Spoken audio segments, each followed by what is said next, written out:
introduction, and everybody here is going to get the opportunity to get something cool about raising rabbits. Okay, I have a rabbit, one rabbit. It is a velvet. It's not a real velveteen. It's a velveteen rex. It looks like a velveteen. That's my buck. It is a medium-sized rabbit, and we're going to talk about is meat rabbits. So my dog Grizzly, he is a half German Shepherd, half husky dog. He's losing his hair across his back, and it's because the quality of food. And it doesn't matter. It doesn't seem what we can get that we can't afford something good enough to give him that's caused that'll help him. And he doesn't have a disease that's already been tested. So the only thing I could think of is to give him a raw diet, give him the food that he's supposed to be eating. So the best and cheapest way I can do that to provide for him to have a healthy life, because as a person who is into animal husbandry, is to ramp up a rabbit program. And let me move this over here real quick. Now we're only going to be talking a couple subjects here. I'm not a big expert, but I grew up raising rabbits, and even though I don't have any right now, I've been trying to get some, but I've been blocked from getting them because of all the things that have been going on.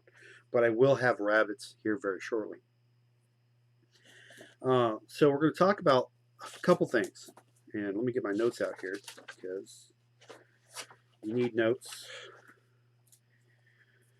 We're going to talk about what type of breed you need for meat rabbits, what type of, how much food they eat, and then we're going to talk about a breeding schedule. Those are the three topics we're going to do. We're going to keep it real quick, real simple about breeds. So let's talk about food first. When you're feeding rabbits, they're supposed to have pellets, and that pellet mixture should have between 16 and 18 up to 20% crude protein inside of it. And so when you go to your feed store, make sure to look for that inside there. Also, they should have access to hay. And there's alfalfa hay, there's Timothy hay, there's, I forget the other type of hay. But you want to go for Timothy hay. Timothy hay is more of a greener hay. And it's got a little bit more benefits than the other two. And, of course, it's always going to be the one that's in a little bag. But you can get it at the feed store with bigger sizes. Let me see if I can get this to focus correctly.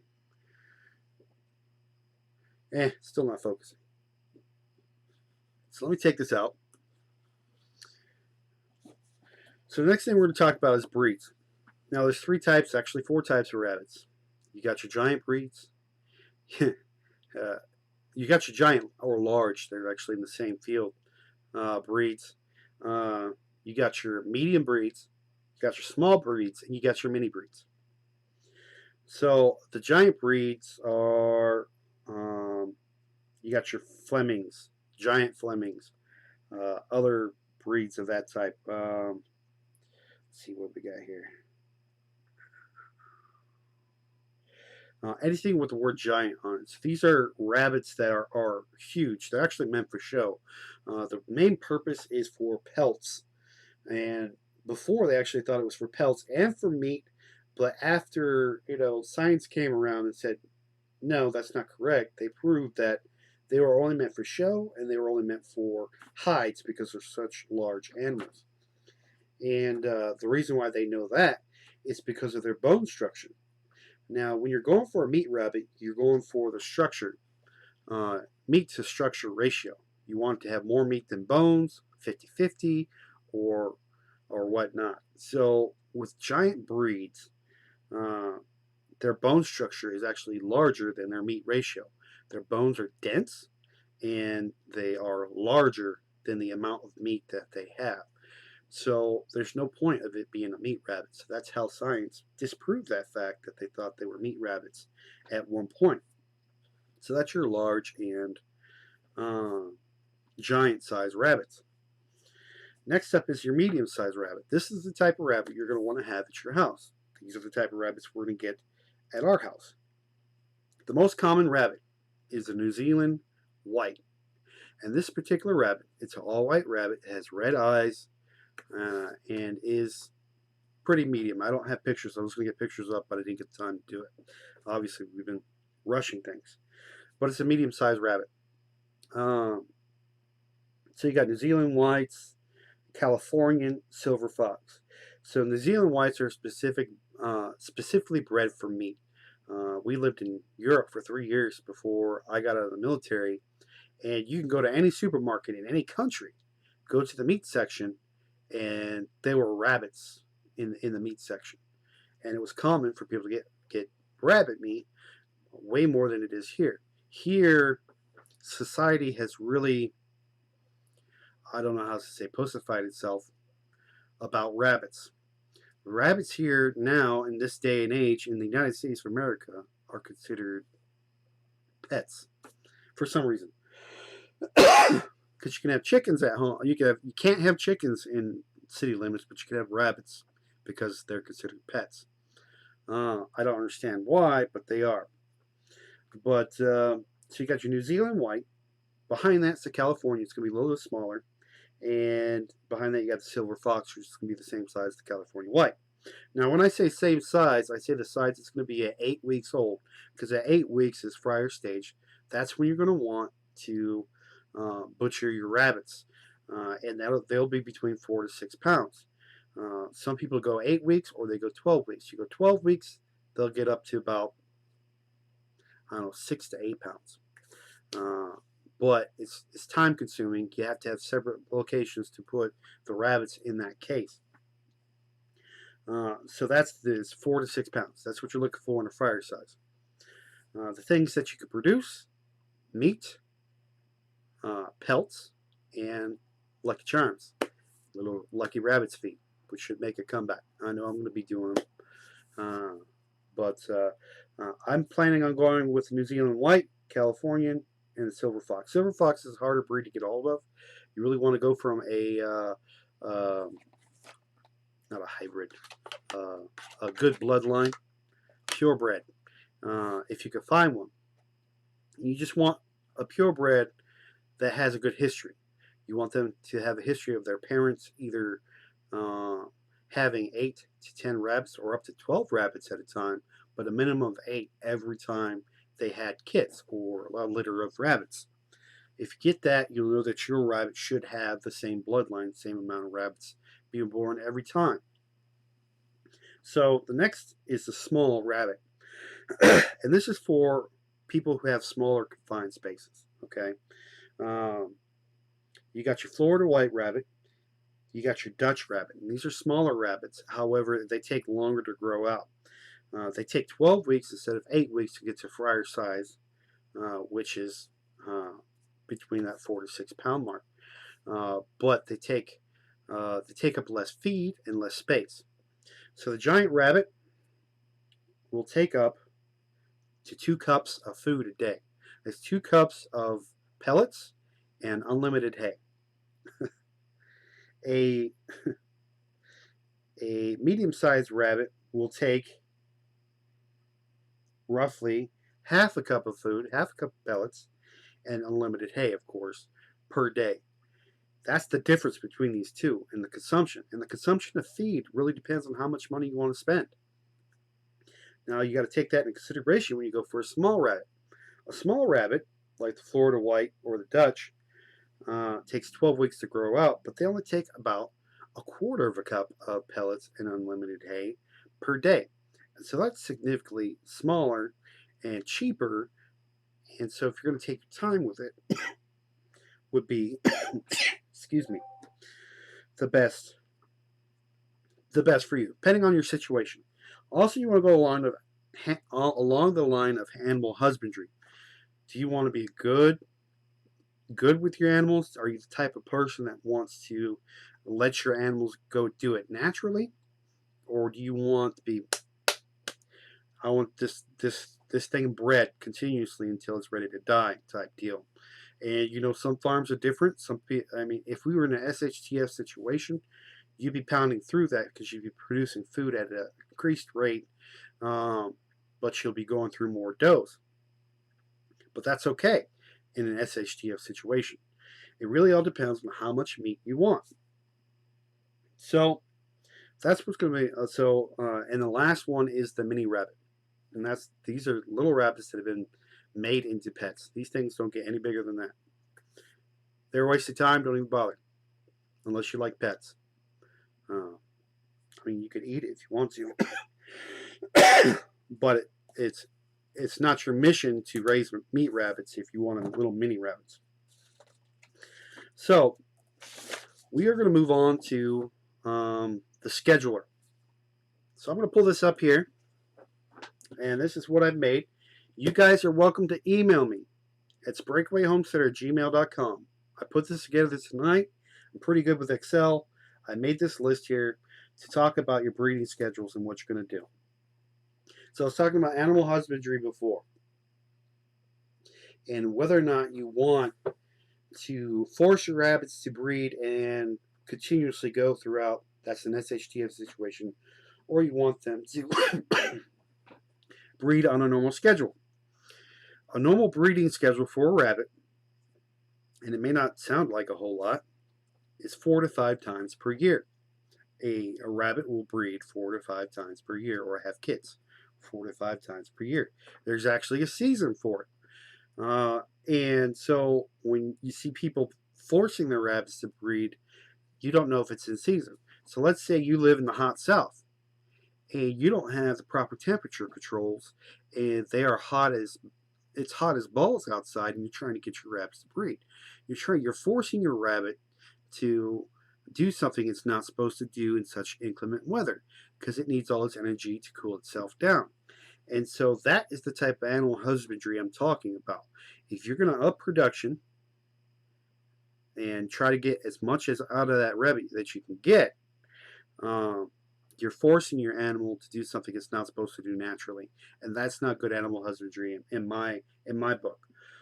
So you can breed a rabbit up to, or have as much as 8 litters per year on one rabbit. And so with that being said, as we go through this, the normal breeding schedule is 4 litters. I'm going to go through 5, 6, 7, and then an aggressive breeding schedule, which is 8 litters per year. You're going to see why it doesn't make sense to have an aggressive breeding schedule unless you want to blow through does like nobody's business. And so your doe is your prize winner. That's the one that's producing the meat. That's the mama. This is what you're going to name. This is the one you're going to want to take care of. And so this is the breeding program here. So here's an example of what's going on here. So you got your first year, your second year, your third year. A doe that you're going to use on a sparsely schedule, say 3 years, only 4 litters per year, will last 3 years before you need to replace that doe. And so what I made here was this graph, or not a graph, but Excel document, and I've added all the numerical codes to make this work. So let's say we were to get started tomorrow and mate our first doe tomorrow. So let's just name our doe girl. Then we're going to do it tomorrow. We're going to start tomorrow, Friday, October the 10th. So 5 October 2018. It's going to give you dates. It's going to fill in those dates for that year. And so we're going to breed him with Buck, our Buck. So it gives you an opportunity to put a name in there in case you have more than one buck that you want to try to breed. And it's going to give you the dates. The mate date, which is the very first day, day number 1. The check pregnancy day, which is day 19. And to check your pregnancy is very simple. You take the female, you put it back into the male's cage, and if the female will not let the male near it, or hisses at it, or makes noises, you know for sure it's pregnant. You can also feel for it after the 3rd week, but if you do that, there's a possibility you can injure some rabbits. And so the kit date, this is 28 to 30 days, 31 days after the rabbit has been bred, it'll kit. It'll have its bunnies. So a week before that day is the day that you want to put the box into the cage for it to have the nest for the rabbit. At least a week. And so then you got your wean date. So 6 weeks after your rabbit has had kits, they'll wean onto regular food. And so by that 6 week point, they'll be weaned on the regular food. You can separate them from their mother, or you can even keep them in with their mother. It doesn't matter. And then your butcher date, which is day 87, which is 8 weeks after the birth of the rabbits. That's the butcher date. Now for this, because we're doing only 4 litters per year, we are starting on, say, October 5th, tomorrow. The next breed date, if we were to keep with the schedule, will be 17 December. Within that, we're giving the rabbit, the doe, 56 days of rest before breeding again, 87 days before kidding again, and roughly 32 rabbits per year per doe. Now, if you live on a farm or wanted to do a meat breeding program, you're going to want more than one doe. It's not the one doe's job. I mean, if you're doing animal husbandry, you're going to want a more of a production to get what you need. So if you multiply that 32 rabbits per year based upon how many you need, let's say you want 1 rabbit per week in your freezer, you're going to want 2 does. Do the multiplication, figure out how many rabbits you're going to need. So this will also give you 96 rabbits on the lifespan of the rabbit, and that's 12 litters total for that rabbit. So let's get a little more aggressive and decide that we want 5 litters per year instead of 4, which is fine. Rabbits are meant to produce. That's their deal, especially if we are busting in to get meat. Now, this is a little different because there's a red section. Every time you add more litters per year to a rabbit, you've cut down that rabbit's lifespan by almost a third of a year. Because it's producing more, you're demanding more from that rabbit, that animal, its lifespan is going to be smaller. And so you'll get 13 litters total out of it, but you'll get the litters faster. And so this will give 35 days rest before breeding again. That's not horrible. 66 days before kidding again. Roughly 40 rabbits per year. 104 rabbits per lifespan. That's better than the first one. This choice right here would probably be my choice of a breeding program for a rabbit. It would have a nice life, 2.5 years at least, for that capacity. So a little more aggressive. You decide to have 6 litters per year. You see how that red goes all the way back, and that it's only going to have 13 litters again. So you're forcing your rabbit to do more in a single year, but you're getting the same amount that you'd get if you asked for 5. So it'd still be roughly the same amount of rabbits. So why would you push your rabbits to have 6 litters per year if you're getting the same amount of rabbits? That's because you want more rabbits per year. And you're only adding 8 rabbits. That's the average per year, because you're adding one breeding cycle to it. Again, we're going to go to 7. That 3rd year goes away, and this litter is still the same. There's only 13 litters, and your rabbit would dead by the 2nd year. And so, do you really want to push your rabbit to extenuate so much pain on it, or force on it, that you think you're doing animal husbandry and taking care of something when you're really not? And again, when there's an aggressive cycle like this, you have to be taking care of that rabbit continuously, and it could cause more issues. And the aggressive breeding schedule is right here. You get 1.5 years out of it, and this is where it gets interesting, because the number of breeding cycles, or the number of litters that you're going to get from this rabbit, is only 12. You're going to get the same amount in 1.5 years that you would in 3 years from one rabbit. So This could be good. This could be bad. If you're an aggressive breeder and you just want to go through it, this is an SHTF situation. Right now, animal husbandry has to be put aside because I need to feed my family. You're going to get 64 rabbits per year, 96 rabbits in the lifespan. But by the time, and so you got to think, perfect time for a rabbit for a female doe is 4 months to start breeding. So you're going to have to work yourself from that first year. So that second year, by the time that rabbit's had its ninth litter, you're going to want to have another baby female doe ready to go in a separate cage, growing out. Uh, so by the time you're done with that 12th litter, you can put that rabbit into motion and take the place of the rabbit that you just extremely torn apart because of the aggressive breeding program. But again, these are animals they're supposed to provide. It really all depends upon you and what your views are on animal husbandry. So that's the breeding program. I welcome you guys to email me again. Let me see if I can get this down here. And email me, the BreakAway Homesteader, or it's breakawayhomesteader@gmail.com. Sorry guys for the coughing. And just email me. Say, hey, I want a copy of that. There's no rules. You can pass it around, do whatever you want. I am going to add that layer of the date when you're going to need to put that laying box in. And so I'm going to modify it a little bit. And that way you guys can keep on that schedule for the year-long schedule. I could relate this to a calendar, but then you're going into technicals, and I really don't want to put that much effort into this right now because I just literally took me an hour to do this, right? Yeah. Maybe a little bit longer. My wife's behind me, by the way.